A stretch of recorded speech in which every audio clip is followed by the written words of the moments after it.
को हम शो में शामिल कर लेते हैं इटिनो स्वदेश की चौथी वर्षगांठ पर। और इस खास मौके पर आज सिंगापुर से हमारे साथ जुड़ गए हैं बाजार के दिग्गज हेलिस कैपिटल के फाउंडर समीर अरोड़ा। समीर सर, बहुत शुक्रिया आपका समय देने के लिए। स्वागत है आपका इटिनो स्वदेश पर। सर, पहला सवाल तो आपसे यही होगा कि आप थोड़ा सा ना ज्यादा करीब से देखते हैं फाइज को। सिंगापुर में आप बैठते हैं तो उनके मन में क्या चल रहा है, भारत से क्यों उनको दिक्कत है, क्यों नहीं लौट रहे हैं, या बेहतर ढंग से समझ पा रहे होंगे। बताएंगे सर कि एक्चुअल प्रॉब्लम कहां पर है? जब हमारे फंडामेंटल्स, जब हमारे ग्रोथ इतनी अच्छी है तो वो दूर क्या है? क्या वैल्यूएशन रीजन है या फिर कोई और प्रॉब्लम है? नहीं जी, वैल्यूएशन की अगर प्रॉब्लम होती तो वो सबसे हमारी मार्केट के लोएस्ट वैल्यू के स्टॉक्स बेचते हैं। मुझे वो पसंद हो या ना हो, वो छोड़िए, आईटी या इवन फाइनेंशियल। और वो जो नए आईपीओज होते हैं और जो मेरे टाइप के स्टॉक्स होते हैं और जो प्लेटफॉर्म कंपनी है, इनकी वैल्यूएशन दिखने में ज्यादा लगती है, वो खरीद रहे हैं। तो इसका मतलब वैल्यूएशन रीजन इतना नहीं हो सकता। सेकंड बात यह है कि एफआईआई की सेलिंग जो हम देख रहे हैं, मुझे लगता है कि थोड़ा सा पार्ट इसलिए है क्योंकि प्राइवेट इक्विटी वाले जो बेच रहे हैं, जिनके बहुत पैसे बन गए हैं, और वो ये व्यू नहीं ले रहे हैं कि दूसरी मार्केट में क्या हुआ, तीसरी में क्या हुआ, हमने इंडिया को कोरिया से कंपेयर किया। उनके अपने 3 4 5 साल बाद दो चार जो उनके स्टॉक्स हिट हो जाते हैं, जिनका आई मतलब अच्छे हो जाते हैं, जो चल जाते हैं, उनका जब आईपीओ होता है, दे सेल। एंड उसमें से थोड़ा सा पार्ट, तो कि बाकी को काफी पार्ट एफडीआई गिना जाएगा, बट थोड़ा बहुत पार्ट एफआईआई की सेलिंग के अंडर आ जाता है। बिकॉज उन्होंने जब खरीदा था 1 साल पहले, 2 साल पहले, pre IPO, last round funding, वो एज एन एफआईआई भी काफी लोग खरीदते हैं। तो इससे भी वो मिक्स हो रहा है डेटा। और आज या कल मैंने किसकी रिपोर्ट देखी, आई फॉरगेट, किसी फॉरेन ब्रोकर की, कि उन्होंने कहा है कि अगर आप एफआईआई की सेलिंग देखें तो जो एशिया और इमर्जिंग मार्केट फंड्स हैं वो इतना नहीं बेच रहे हैं, ग्लोबल फंड्स ने इंडिया को बेचा है। एंड उसका आंसर बड़ा सिंपल है कि ग्लोबल फंड के पास इतना टाइम नहीं है। अगर दूर से लगे कि आपकी यूएस से फाइट है, कि ट्रंप ने 25% एक्स्ट्रा टैरिफ लगा दिया, या ये H1 पे लग गया, या प्योरली बिकॉज वो चल नहीं रही मार्केट, तो use that as a funding market. आप मार्केट को 4 दिन घुमाओ, सारे वापस आ जाएंगे।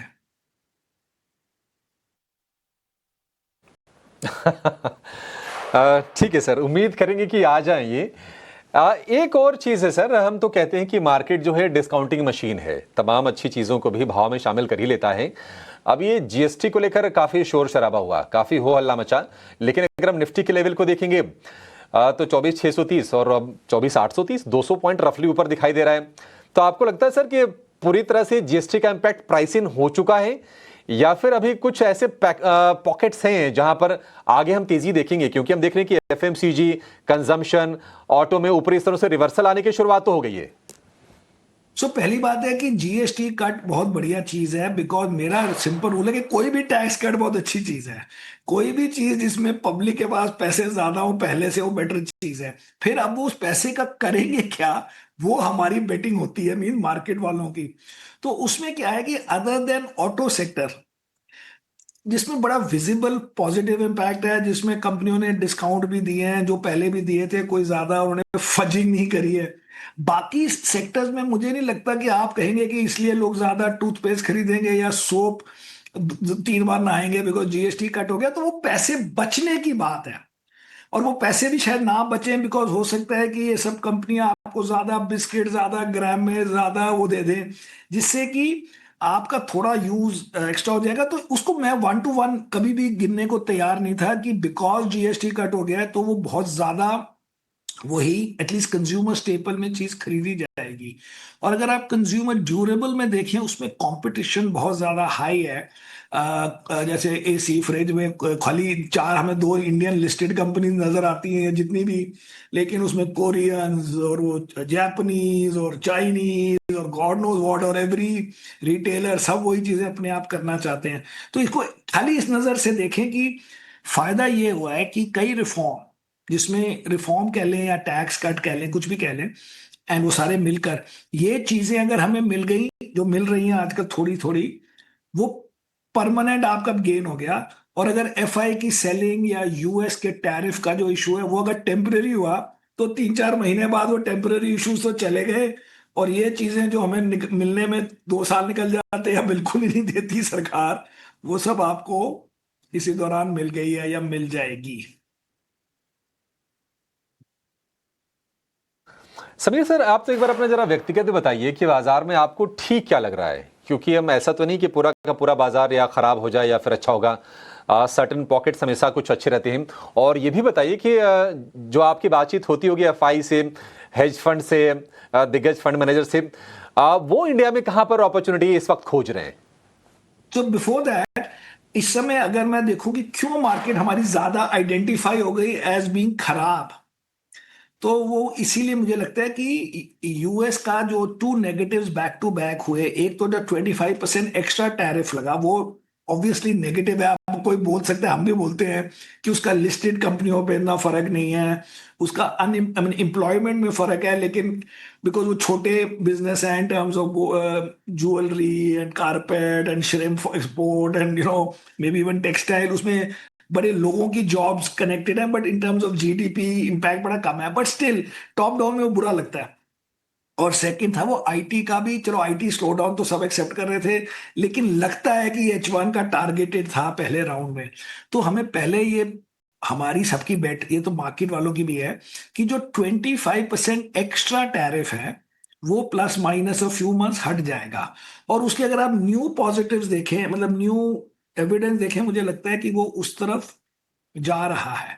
फॉर एग्जाम्पल, एक दो दिन पहले आया कि गवर्नमेंट यूएस से कॉर्न खरीदने को तैयार है। अभी तक क्या हो रहा था कि कॉर्न और सोयाबीन में चाइनीज ने बहुत प्रेशर डाल दिया है यूएस फार्मर पे। और आप देखते हैं रोज प्रेसिडेंट ट्रम्प ट्वीट करते हैं कि वो सोयाबीन की बात करेंगे चाइना से, उन्होंने ब्राजील ब्राजील पता नहीं कहाँ कहाँ सी चीजें खरीद ली हैं। So the fact that India is saying हम खरीद लेंगे मीन हम दोस्ती कर रहे हैं। सेकेंड, मुझे लगता है कि रशियन ऑयल की भी वो कम हो गई है इन द पाई।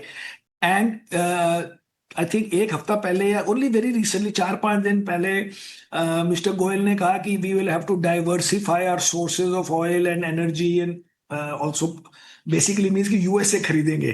तो ये सब थोड़े थोड़े मुझे लग रहा है कि हम भी कहने को तैयार है कि ओके चलो आगे चलिए अब बात में।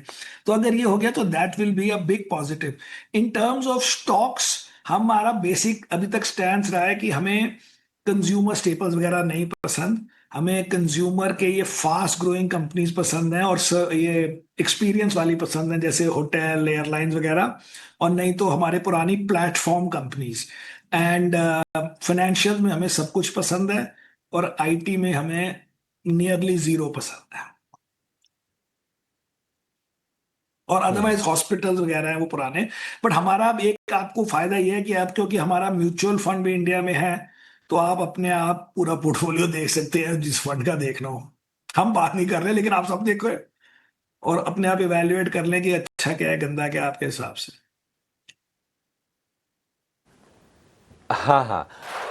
ट्रंप की भी जरा बातचीत करेंगे सर, क्योंकि ट्रंप चाहे कोई भारत में बैठा हो, चाहे सिंगापुर में हो, चाहे दुबई में हो, चाहे दुनिया किसी कोने में है, ट्रंप की चर्चा रोज होती है। और उन्होंने परेशान तो सबको किया है। लेकिन जो आयरनी है वो ये है कि भारतीय बाजार तो चल नहीं रहे हैं, लेकिन अमेरिकी बाजार देखिए रिकॉर्ड हाइस पर ट्रेड कर रहे हैं। और ये इसके बावजूद है कि चर्चा हो रही कि अमेरिकी इकोनॉमी में स्लो डाउन है, महंगाई की वहां पर दिक्कत है, लेबर मार्केट में पेन हो जाएगा। तो ट्रंप के कदमों को आप कैसे देख रहे हैं? और दूसरी चीज, यहां से आपको कितनी उम्मीद है कि अगर हमारे नेगोशिएशंस अगर चलती हैं और कोई सहमति बनती है, तो कितने टैरिफ को बाजार पसंद करेगा अल्टीमेटली, जो नेगोशिएशन के बाद होगा? पसंद की बात नहीं है, पसंद तो जीरो करेगा, लेकिन 25 में बड़ी खुशी होगी।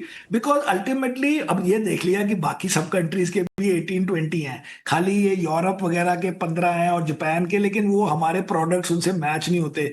तो हमें है कि वियतनाम में क्या है, बांग्लादेश में क्या है, इधर उधर क्या है। सो सब 19-20%, आई थिंक 25% जो ओरिजिनल था, ओरिजिनल मीन्स वो भी हाई था, लेकिन 25 अब के कॉन्टेक्स्ट में बिल्कुल एक्सेप्टेबल होगा, और आपके काफी स्टॉक्स बहुत चल जाएंगे।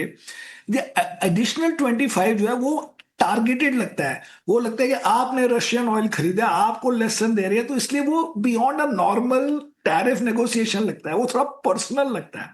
उसके जो रीजंस भी हमें समझ नहीं आते सबको, तो इंडियंस में एंड मे बी वर्ल्ड के भी लोग भी फ्रस्ट्रेटेड है कि ये जो है ना, ये रैंडम चीज की गई है। फर्स्ट 25 में चलो फिर भी आप कह सकते हैं कि as part of normal tariff negotiation थोड़ा ज्यादा लगा दिया, बट सो अभी as of now 25 would be a very good outcome as of now, considering कि बाकी कंट्रीज पे क्या है। और हमारे कंपीटिंग कंट्रीज पे क्या है, तो 4-5% तो कोई फर्क नहीं पड़ेगा। वो customer, that means export importer, उसका customer which mean end customer जो यहाँ से भेज रहा है वो, और उसका जो सप्लायर है, वो चारों मिलके शेयर कर सकते हैं।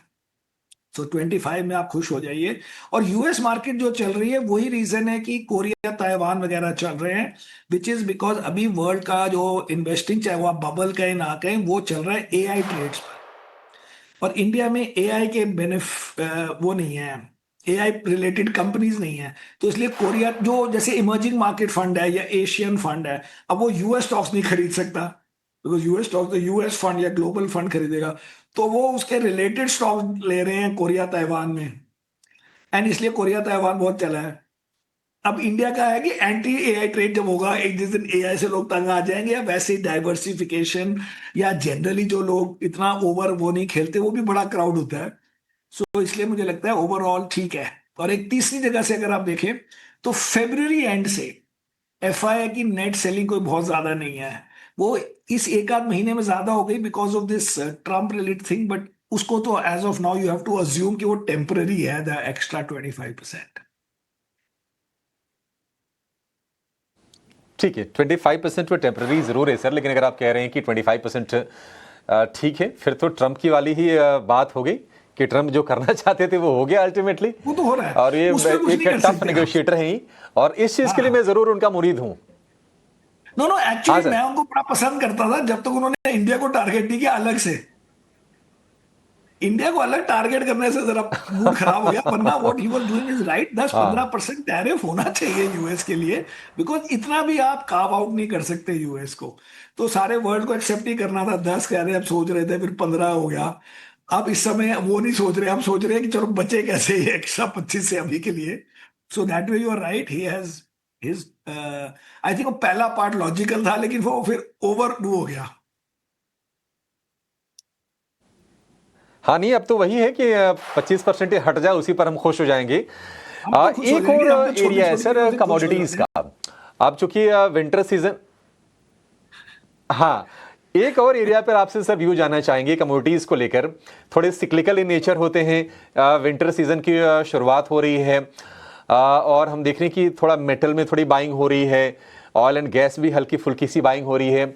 ये स्पेस आप इन्वेस्टमेंट के लिए आप सही मानते हैं सर, या फिर आपको लगता है कि नहीं, हमारा हमारा काम, इसमें जैसी अपॉर्चुनिटी जब मिले आप पैसे बना के निकलते जाइए? नहीं नहीं, हम पैसे ना बनाते हैं, ना हम कोशिश करते हैं बनाने की, ना हमारे बनते हैं। हम नहीं करते कमोडिटी सेक्टर, हम खाली ये एचपीसीएल टाइप हमारे पास है, because that is not commodity. वो तो रिफाइनर है, तो उसको तो अगर कमोडिटी कम होगी फायदा ज्यादा होता है। नहीं, हम कमोडिटी वाले ग्रुप में नहीं है। हमें ना समझ आती है, ना किसी के पैसे बने हैं हमारे, क्या बड़ा मुश्किल काम है। और साथ में मुझे साइकोलॉजिकली या फिलोसॉफिकली, अगर कोई प्रोटेक्टेड सेक्टर है जिसमें हम कहें कि हमने ड्यूटी लगा के पैसे बनाए, उन कंपनियों का क्या मल्टीपल होना चाहिए, क्या डील में को, वो हमारे बस के बाहर है ऐसी चीजें। तो मैं बुलिश बेरिश एक की आखिरी बात नहीं है, सवाल हमारे समीर सर, समझ के हमेशा आपसे बाहर हम है। पूछते हैं। ये मैं बता दूं कि मैं बुलिश बेरिश नहीं हूं, मैं मेरे समझ के बाहर है। सर, आपकी ऑनेस्टी को हम सलाम करते हैं कि आप हमारे मन से स्वीकार कर रहे हैं कि आपको समझ में नहीं आता ये। हमारे बस के बाहर है जी। एक और चीज सर बताते जाइए कि ये आपके इंडियन मार्केट्स में लॉन्ग शॉर्ट आपके और आपके पोर्टफोलियो में ये रेशियो फिलहाल क्या है? तो ये रेशियो मेरा बड़ा हाई है। मेरा नॉर्मल रेशियो होता है अराउंड 63%। मतलब होता नहीं है फॉर द लास्ट 20 ईयर्स। अब तो मेरे 20 ईयर्स कंप्लीट हो गए, एंड करंटली वो 70% के ऊपर है। बिकॉज मैं बड़े महीनों से, जो कि चल नहीं रहा, बट बड़े महीनों से ये खेल रहा हूँ कि एफआई की बाइंग आएगी, या एटलीस्ट सेलिंग इतनी नहीं होगी, एंड देयरफॉर डोमेस्टिक फ्लो से वो ठीक हो जाएगा। और अगर ये हुआ कि एफआई की बाइंग आई थोड़ी सी, या एटलीस्ट सेलिंग बंद हो गई, क्योंकि इंडियन डीआईएस की तरफ से तो आ ही रहा है। सो सबसे बेस्ट सेक्टर वही होगा जो फॉरेनर्स को पसंद है। और फॉरेनर्स को नंबर वन सेक्टर जो पसंद है वो है, बाई चांस मुझे भी वही पसंद है, which is financial sector. And अब आप देख रहे हैं कि Reserve Bank of India, SEBI, सारा as a general system, they are trying to support lending, trying to support reforms, growth. और वो फाइनेंशियल सेक्टर से ही ट्रिगर होगी। सो मेरा net is high, higher than normal, much higher than normal.